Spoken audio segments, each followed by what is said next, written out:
Welcome to Mark My Words, a show that searches for the fork in the road in life, the place where the turning point in the journey of entrepreneurship and life can be found. Let's meet each other at the crossroads on Mark My Words.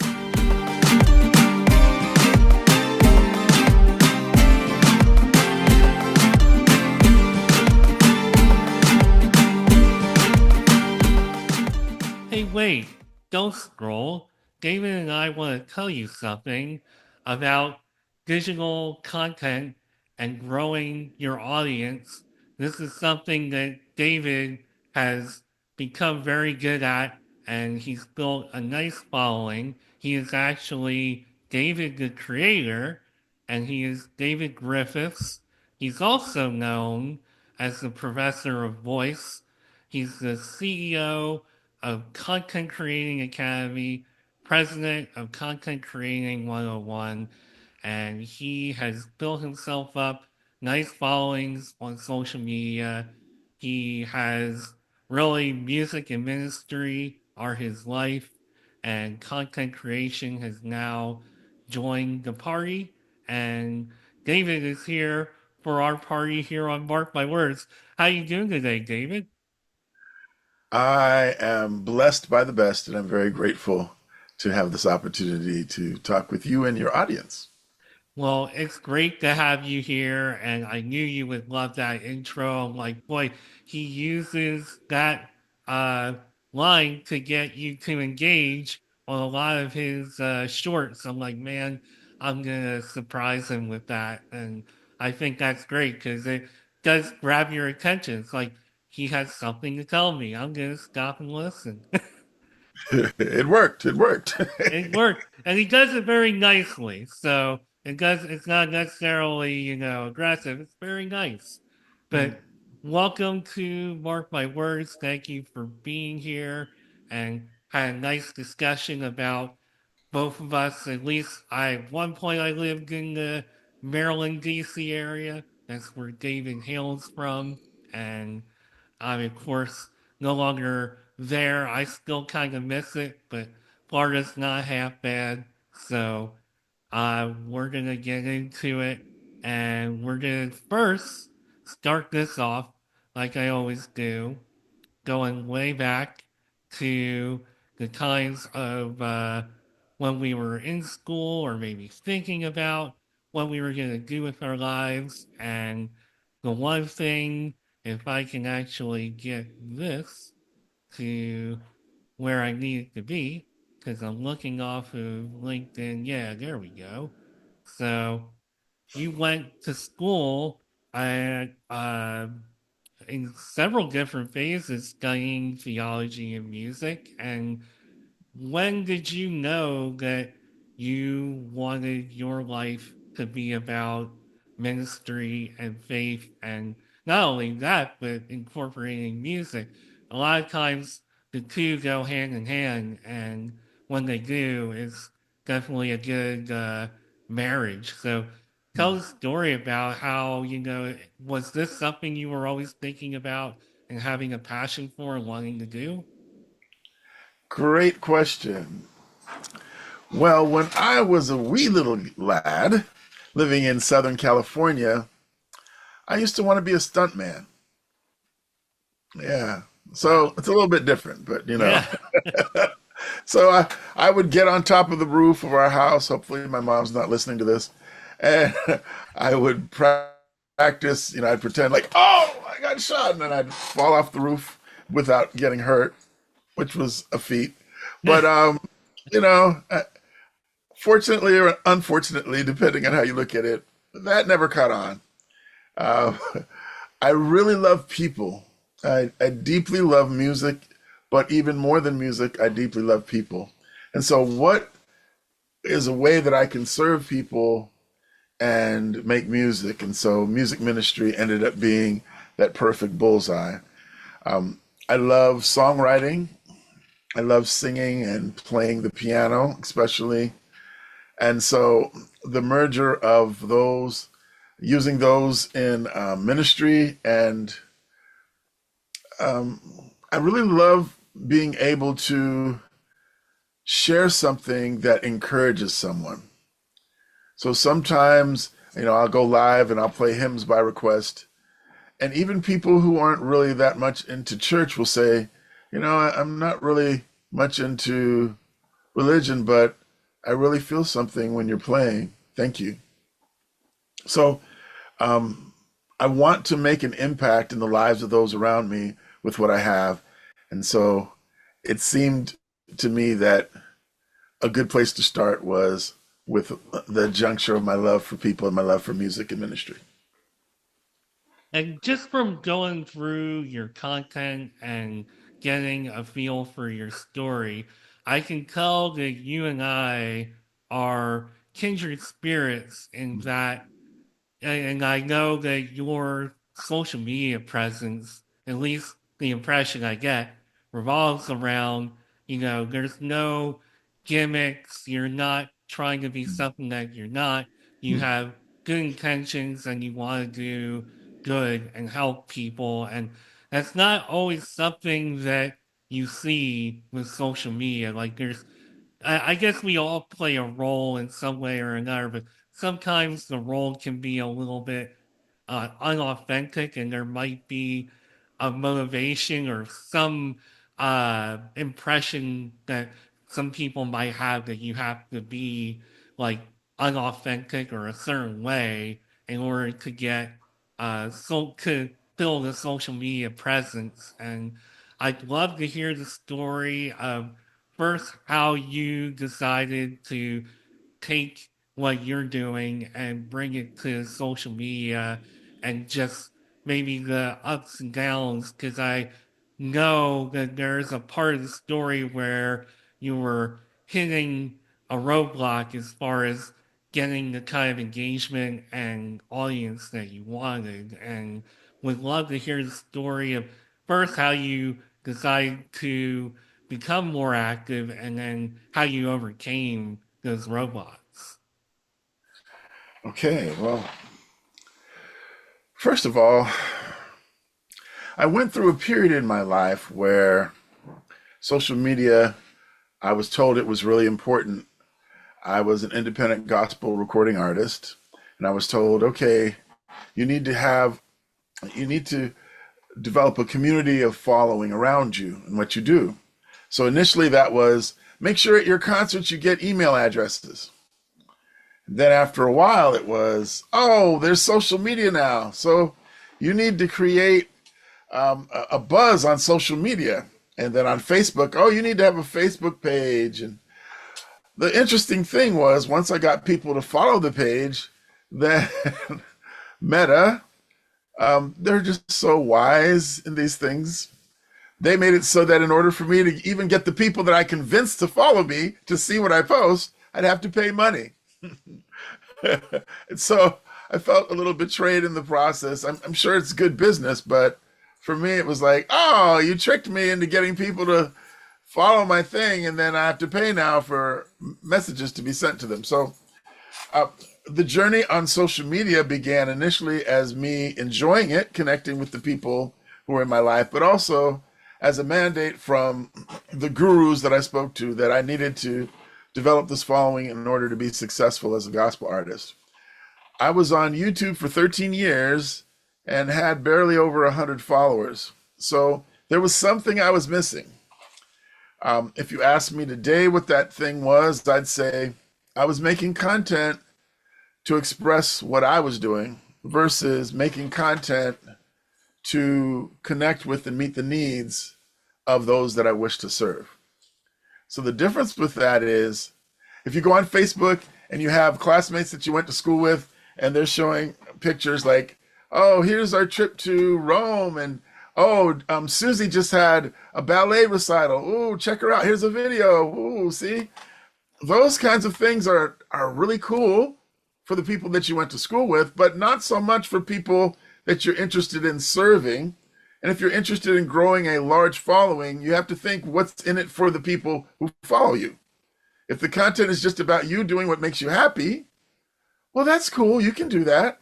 But if you're trying to amass a larger following you have to think about what is it that would inspire someone to join my community? What are they going to get out of it? So I think that was the challenge. The early stages were me just enjoying like taking pictures and making videos and posting stuff, but thinking I just have to tell people, oh, I went walking today and I saw a frog. Well, that might be cool for my friends and family, right? But that's not going to convince someone to follow me who doesn't know me, I don't think, unless they really are into frogs. If they are, then they're going to want me to show a picture of a frog every day. And if that's not what my channel is about, they'll be disappointed. So there comes that whole philosophy of social media. You need to be clear on who you are, yes, and what you like, but you need to be clear on who you're there for. Who is it that you want to serve? And what is the value that you bring? What is the problem that you solve? And what is the pain that you soothe? That is really excellent advice. And I feel like there's a certain demographic of people that can get away with posting the kind of things that you might have been posting or thinking about without really losing their audience. And I guess that section are either celebrities or people who just have such a ridiculous high following that you know I don't even know how to finish that sentence really, but I think you kind of get where what I'm alluding to, and I can relate to what you're going through there because there just has to come a point where you have to give people what they're expecting and what they're hoping to gain rather than just mixing it in with things that might be interesting for your friend, but not necessarily like your actual intended audience. So I want to say this. There are people who have made the mistake to only create content for an effect. For example, they went, "Oh, I see. So these people over here like this content. All right, well, let me make what they like." So initially in my statement, I said we need to be clear on who we are, right? So part of the journey is not just figuring out what people want, but figuring out who we are, what we have to offer. That way there's this alignment or congruency. And so there are people who created only content that they knew would move the algorithm forward, and then they ended up getting burnt out. One particular person, she's really phenomenal at what she does, but she took a year off, sabbatical, because she was burnt out and she was tired of doing stuff for the sake of the algorithm that wasn't really in her heart to do. So, what I encourage people to do is to be authentic first. Know yourself or get to know yourself. Know what you're passionate about, know what you're skilled at. And then from that position, then start to explore and share the different areas that you are tooled in or skilled in, the different things that you're passionate about, but with a view towards who is this going to entertain? Who is this going to help? Who is this going to inspire? Because once again, like even if you said, David, I really only need a couple hundred followers, and I just want people who really are into puppies. Okay, that's cool. Then you can make content that shows a lot of puppies, and you don't have to try to grow a really large audience. Although I imagine if you constantly showed pictures and videos of really cute puppies, you'd have a large audience. But the key is be consistent so that people can expect something from you. Oh, if I subscribe to his channel, I can expect to always be entertained, or I can expect to always be educated. I can expect to have inspiration or encouragement consistently. It's when people come to your page and they don't know what to expect that I think is when it's a hard sell for them to follow you. And I felt my head almost falling off from nodding so hard because a lot of the stuff that you just said, there are bits and pieces of that are basically things I've been trying to say on this show for a long time is you gotta be your authentic self. You can't just, for example, I didn't, I would not have a podcast right now if I didn't have like a niche or Mm, something to offer, something I wanted to give back to people, or just, a focus. Because there's some people that I see who they have a podcast and they'll talk about one topic in one episode and something completely different the next time. And those people may wonder why they don't have much of a following or not generating the kind of interest they want. And it's because they're not really focused. And I always tell people don't like start a business or create content unless you have an actual niche, something like that you really want to focus on. Because I would love to do a lot of other things and grow what I'm doing, and I'm constantly thinking about it. But I'm not necessarily just throwing anything out there because mm, I don't want to just throw something out there and see if it sticks and waste my time, your time, and everybody else's time. I want to do it with intent and I want to do it with, just authenticity. And mm. some people get away with not being authentic, but I think it's so much better to be authentic. Yeah. So I think when it starts to show up as 6, 8 months, 12 months down the road, when say they found some success with getting views and followers, but then they realize, oh, I have to keep doing the same thing over and over again, and this isn't something that I'm really passionate about. I think that's when it reveals whether this is truly who they are, when they have to commit to doing this over and over again because that's the only thing that's going to keep them growing, is doing this thing that may not truly be them. And I mean, that's perfect point. You could wind up having success, but to your point, you may still get burned out because it's not in your heart. I mean, I'm trying to think of a topic. I don't know. I could do a show on, I don't even know. This is like really spur of the moment. I could do a show on like risk management, which I know nothing about. But maybe I heard that I can get a good following on that, which I don't know. I probably can't. But but let's just say that I find out that I can, and I do a show on that. After a while, I'll probably get bored with that after one episode. But I Mm, mean, without rambling on, that's the kind of thing that I feel you have to avoid. okay. Yeah. What I think is exciting is when I got a coach. So I know, I think you wanted a little bit more of origin story. So the beginning of the pandemic, a friend of mine, Jeff, who's a public speaker, Jeff Vargas, Generationology is his company. He started something called Dudes Chat. He created a Zoom, and then he invited all the guys that were good friends in high school to get together once a week. We were not able to do stuff, so we might as well get together and encourage one another. And the first Dudes Chat, Kevin came, and Kevin, his mom had just died, and he said, David, would you mind singing a hymn for me every morning on Facebook just to help me get through this time?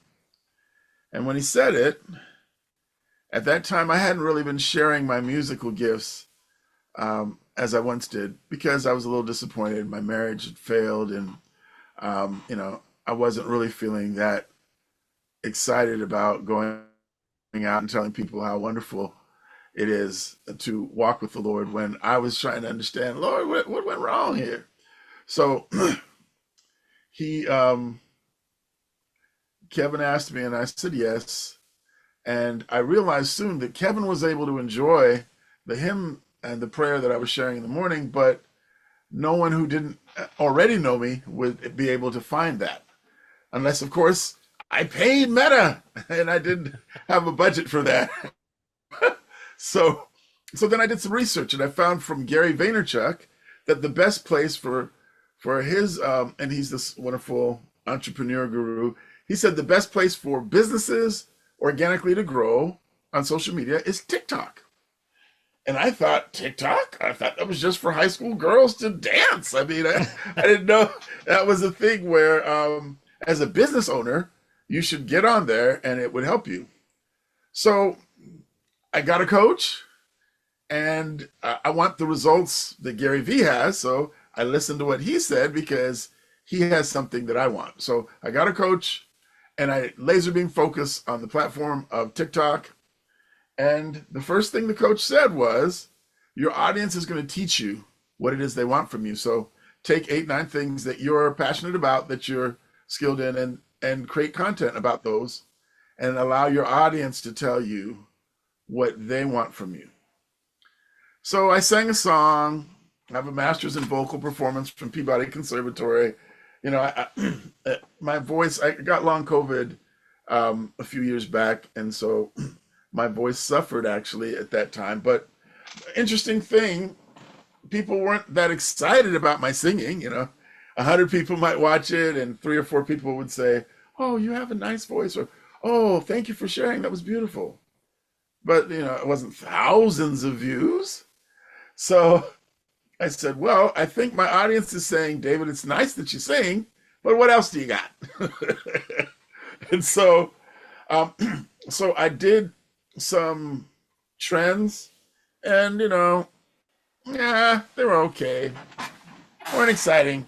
But an interesting thing happened. The first video that I had that went viral, I was in the drive-through line at Chick-fil-A.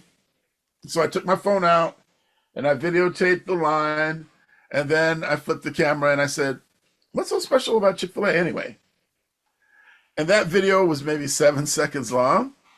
And for me, it went viral. It had like 17,000 views in the first short bit. And I thought, oh, okay, I'm learning something. One, something that my coach had said as well. Learn how to be effective with a short video, and then do longer and longer. Because if the algorithm is paying attention to how long people watch your content, it would be easier for me to get someone to watch a 7-second piece of content than a 37 second piece of content. So figure out how to get people to watch what you're doing and make it shorter. And that will help the algorithm go, oh, they really like this because they watched the whole thing. And it will send it out to more people. So it was that process of doing several things and checking to see what my audience wanted, and double downing on, if that's a word, making sure I double down on whatever People was. were on Mark My Words, yeah. Yeah. And that was the beginning of my journey of discovering, oh, okay. All right. So if you look at the little clues, like, okay, so let's figure out how to make a short piece of content that's effective. Okay, my audience is telling me they enjoyed this. That was very relatable. But the first piece of content that I had that was over 1 million views was, I took the phone and put it on one of those phone stands, and I said, hey, wait, I want to tell you something. Don't quit. Don't quit. And then I went to share what I wish someone was telling me. Probably what I would go back and tell David 2 years ago.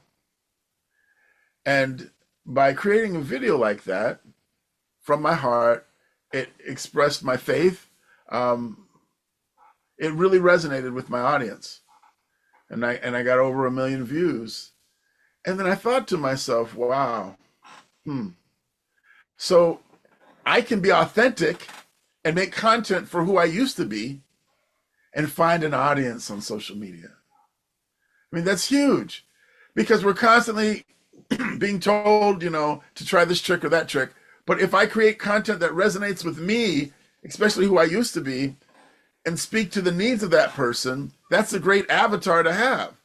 And I can be quite effective at creating content for that person.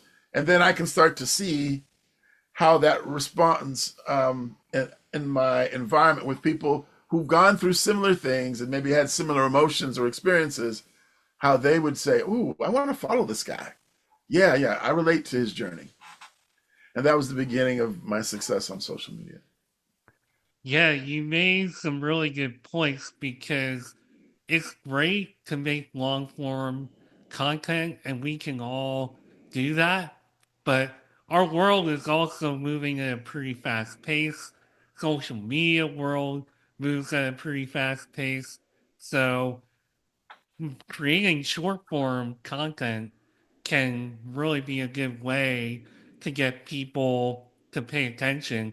You can still make long form, but short form content can really grab people. And that's actually in one of my goals for 2025 is Hmm. to make more short form content because I have a podcast. I like to talk.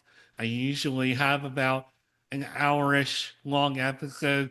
They seem to be timing out at 50 minutes now, so maybe I've got something down. But I like to talk and I love going live and talking, but I also know that hey, maybe I need to make some more short form content too because I know just as a person not being the host of Mark My Words, but just scrolling on the couch or whatever, those short form videos they can grab you and if you have the right message or the right thing going on.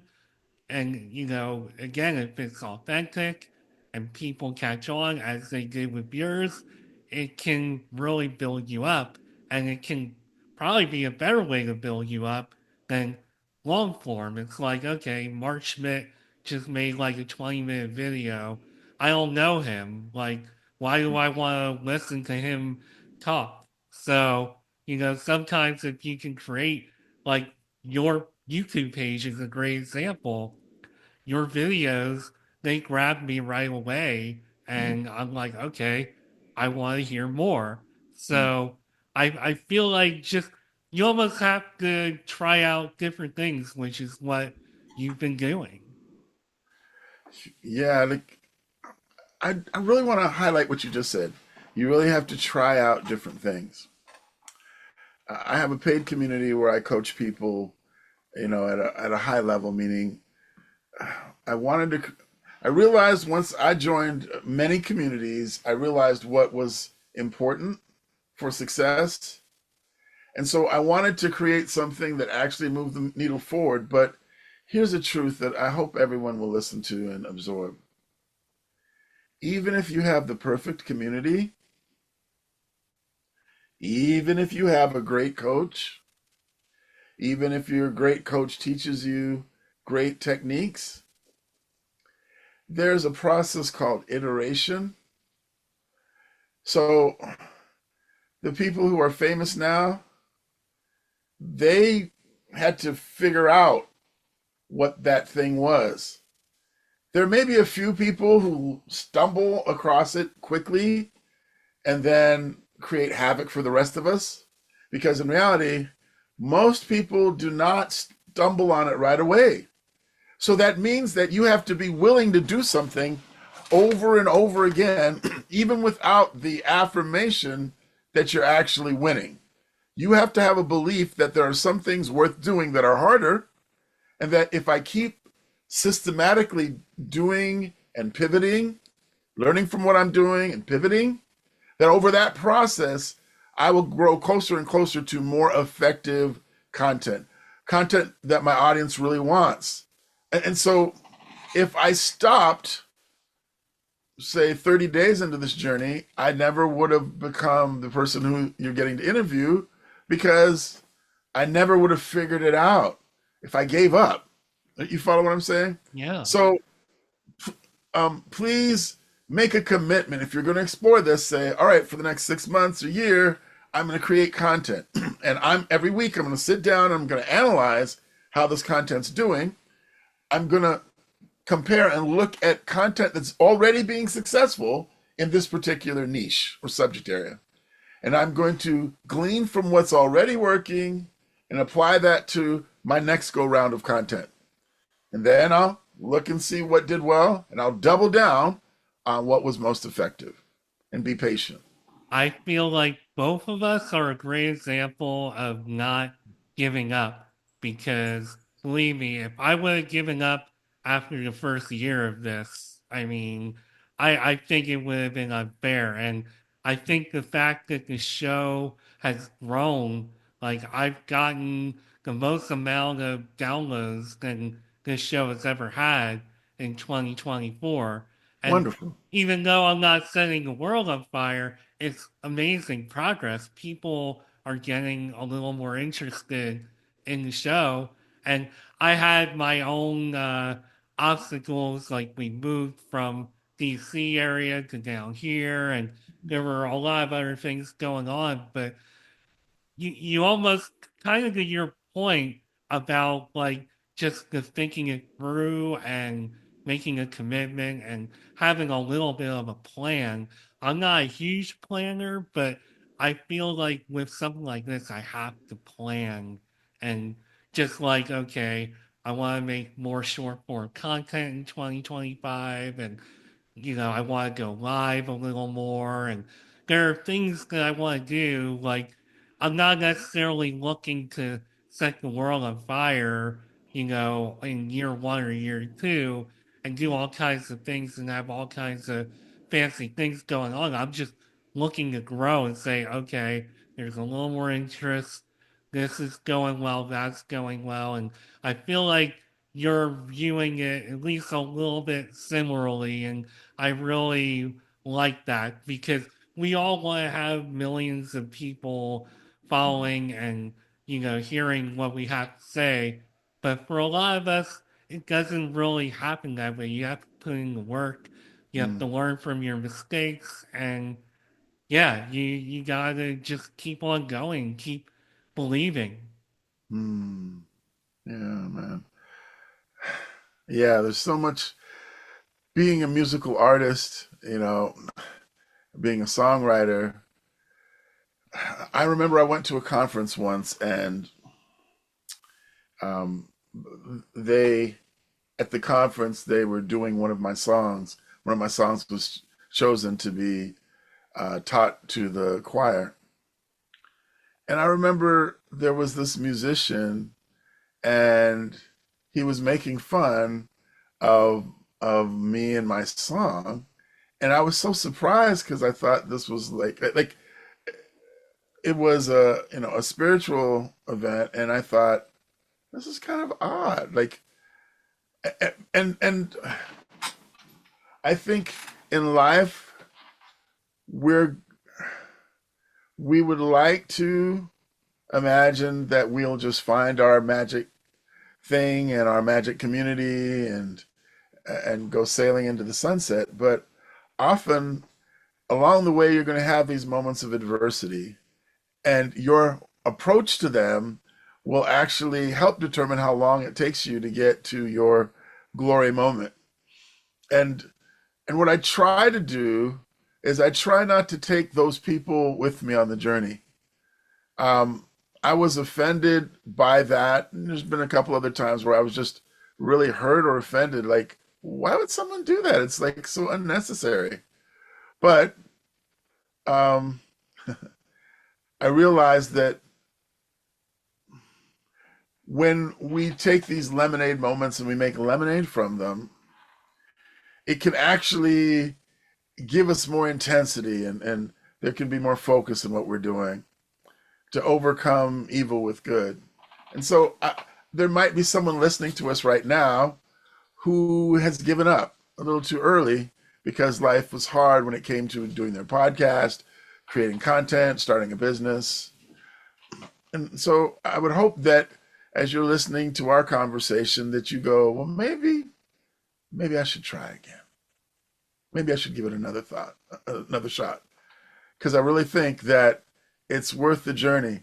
This journey is difficult, not has been. This journey is difficult. It's probably the most difficult thing I've ever done, but it has a greater reward as well.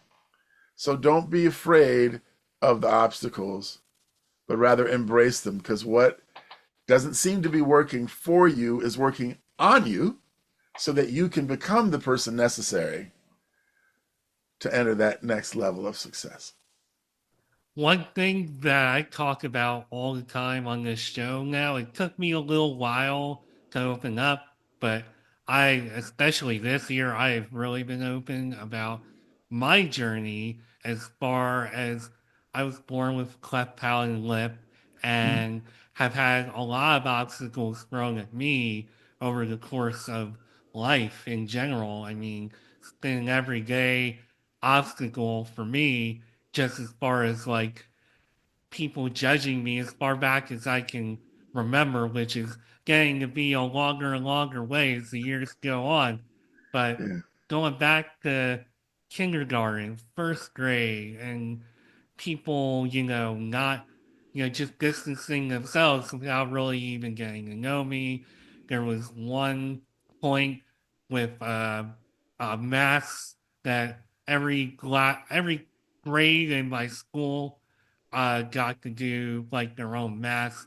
I was in first grade, got to my grade, and I can't remember if I volunteered to speak at church or what it was, but there were some people that were against me speaking at church because of my my obstacle of having cleft palate and lip, and obviously my speech has come a long way since then. But the fact that my mom stood up for me and advocated a little bit and got we wound up getting me up there to speak, and then I had the pats on the back afterwards, and that went a long way as far as building me up and showing me that okay, I can do it, and just the lesson there, it went a long way. And one of the reasons that I do this show is that I meet people who don't have the kind of obstacles that I've had. They sound, really great, and, they have the right look. And I know I had a lot of imposter syndrome as Mm, far as like, oh, I don't sound right, I don't have the right look. And it actually affected me. I think I really wanted to because I went to school for television and media. And I think I really wanted to be in front of the camera, but I'm like, oh, nobody's ever going to hire me or listen to me. I don't have the right look or whatever. And mm, just went through years of just doubting myself and having, that imposter syndrome, even though I kind of felt like I had it in me to be that. mm, And then there was a turning point a few years back. I started going to LinkedIn local events, and people were just telling me, oh, have you ever thought about making content? You should make content. You should have a podcast. And I kept hearing you should have a podcast. I'm like, why? Why me? Who's mm, going to listen to me? And so I kept hearing it. These are all people I admired. So I said, I guess, like, I guess I'll listen. I guess I'll try. yeah. And got a mic, got a ring light, and now we're 5 years into my show, 100 plus episodes, and I always try to tell this story whenever I can because it's important for Mm, people to understand that they shouldn't let things get in their way.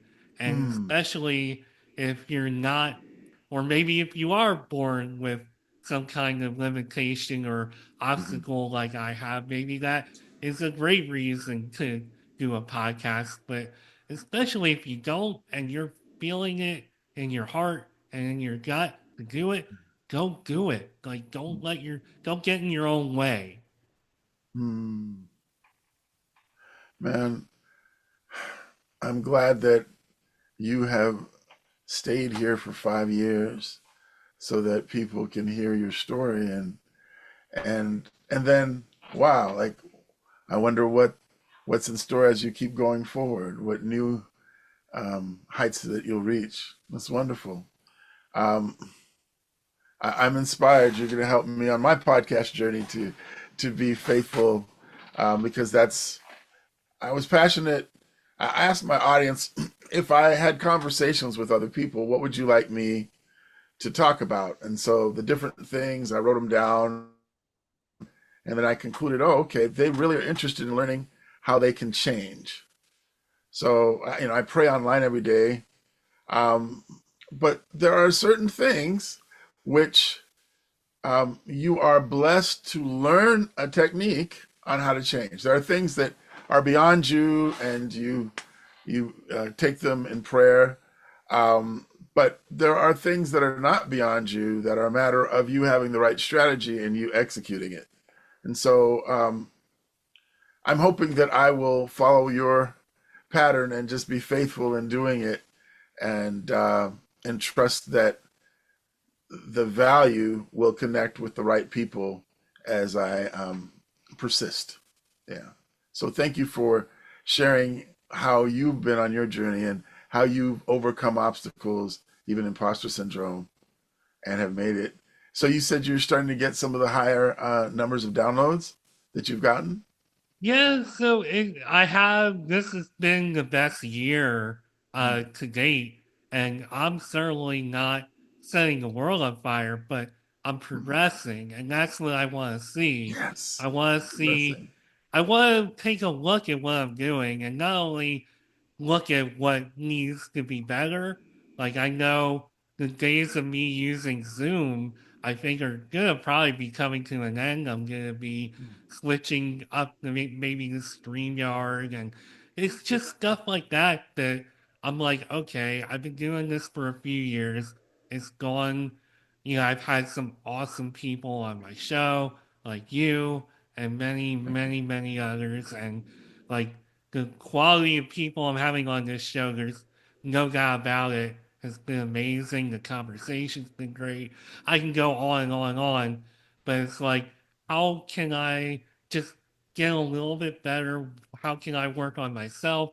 How can I work on the actual product? And it's all about just growing. And I think as much as gaining a bigger audience is important, and I want Mhm. that because that's a big part of it. Why are you doing it then if you're not trying to reach people? But I try to also have a little bit of a blinder and not compare myself or, do all those kind of things. I try to just focus on how can I be better? How can the show be better? And I think you have to try to focus on that a little bit.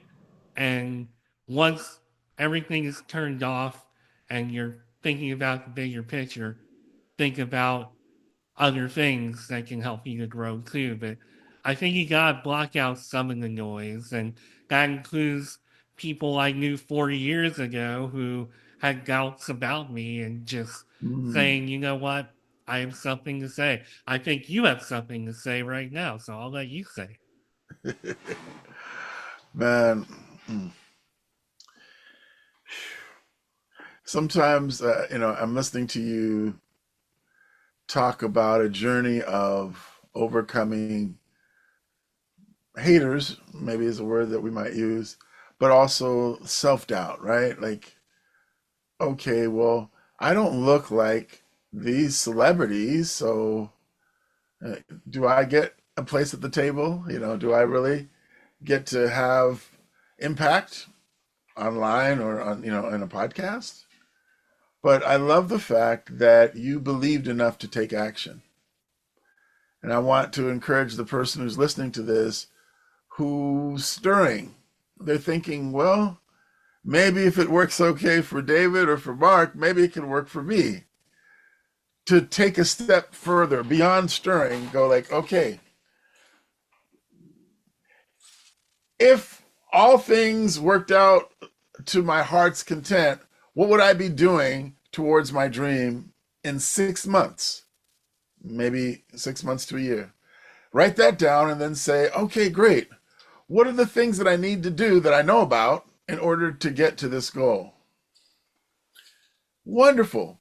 Well, what's something that I can do today to head towards that goal? Either to head towards one of the components of the goal or to head towards the goal. and just do something towards the goal, you'll feel so much better.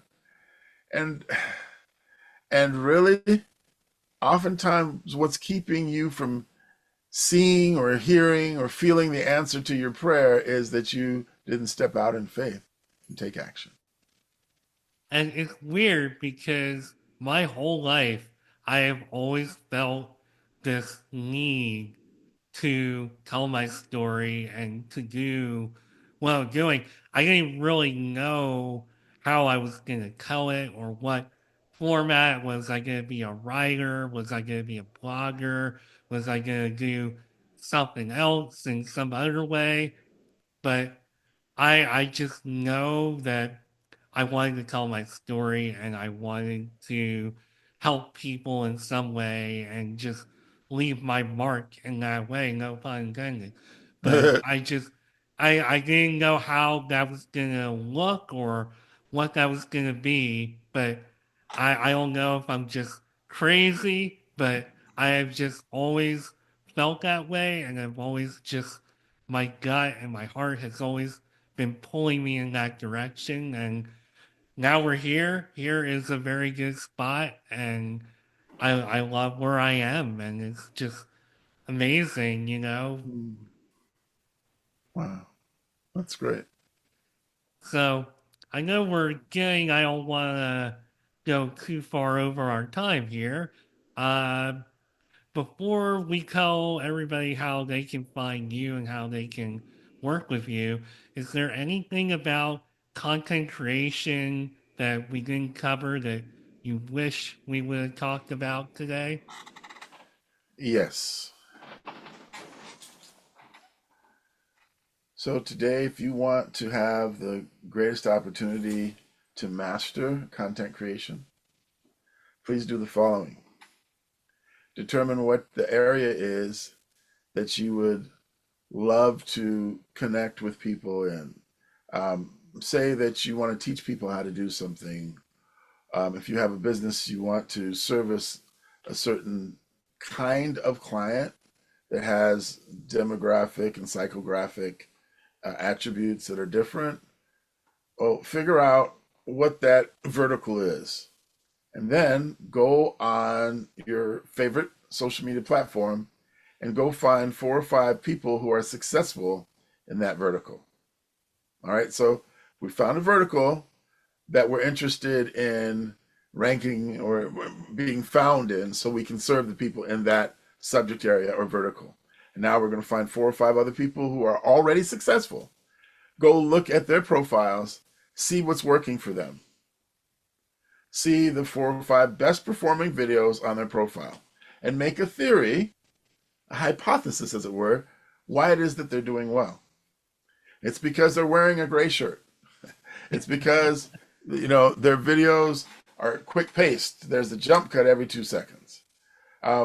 It's because they use natural light, or it's because they're using great sound quality. They're using a nice Shure microphone. They have great sound quality. But whatever the thing is, make your hypothesis and then go back and look at the videos that are low performing on their page and just cross check to make sure that your theory about what's making it really successful isn't also found in the lower performing videos.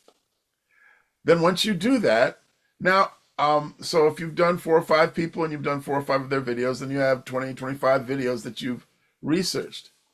Take a couple of those videos that you really enjoy and then analyze them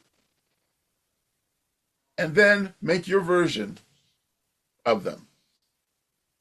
So what we just did is we did research to see what was already effective, and then we analyzed the different aspects of it, and then from that, then now we're going to make our own version. So if the first scene was 2 seconds and it was someone asking a question, moving towards the camera, then you're going to do the same thing.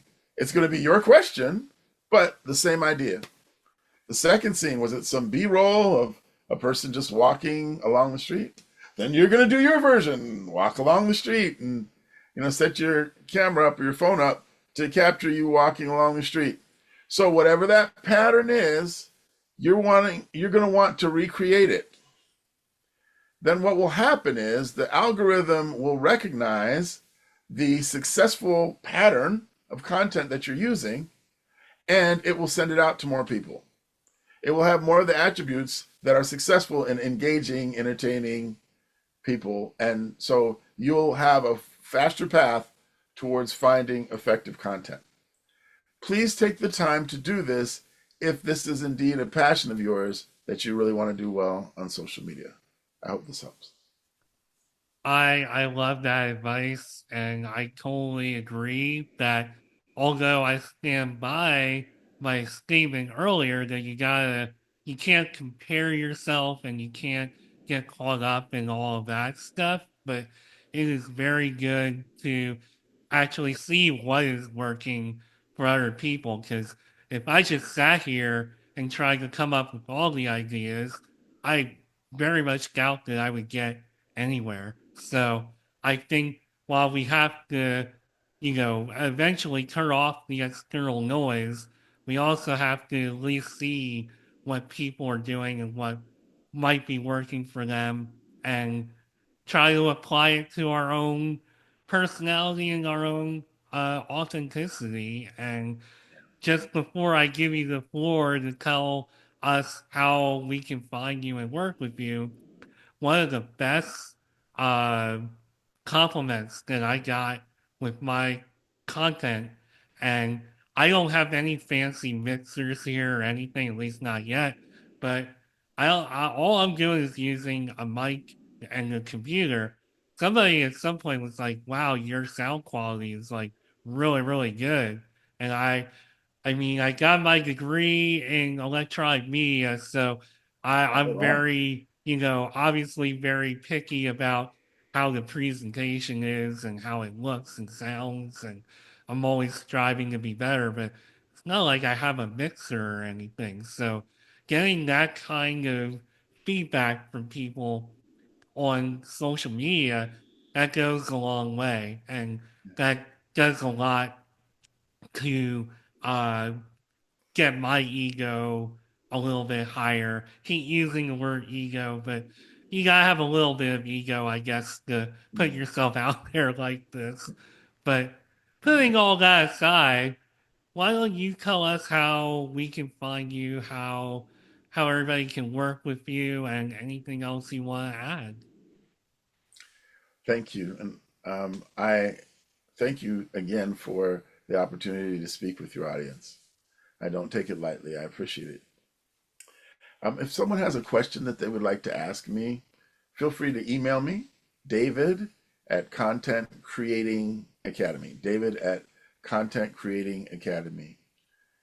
And I would love to be of service. So if you would like my coaching right now, I think the best way is in community. We have a community called Content Creating Academy. Um, we've relaunched the community. We have a very special bundle um, that I would love to tell you more about. You can reach out to me at that email address and I can tell you more about it. But it's great to learn in community because you get to learn from what you're doing and you're getting to learn from what your neighbors are doing as well as we discuss their unique challenges. We meet twice a week. One day is general instruction, and another day is for question and answer. So I'm proud of our students and what they're doing, and I would be honored to be able to have some other students that come from your audience to join us. All right. Well, thank you very much, David, the digital creator, David Griffiths, for being here on Mark My Words today. Really appreciate it. Also appreciate there may or may not have been some doorbells on this episode. I have an awesome wife who was getting the door. I also had a cat coming in here and making a lot of noise, but we chugged right through this episode and David, the digital creator, thanks again for being here.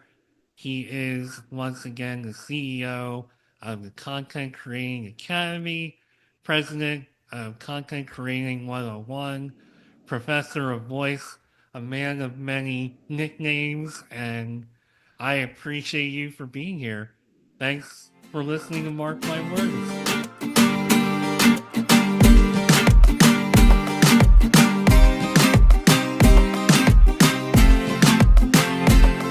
Thank you for taking time out of your busy day to go on a journey with me into entrepreneurship and life on Mark My Words. If you would like to learn more about me and the show, you can find me on LinkedIn at Mark Schmidt or connect with me on Instagram at Nimrod79. Video episodes of Mark My Words, as well as other content, can also be found on the Mark My Words YouTube page. Entrepreneurship can be quite the roller coaster ride. It can be a bit isolating and intimidating, but it doesn't have to be that way. Let's meet here next time at the crossroads on another episode of Mark My Words.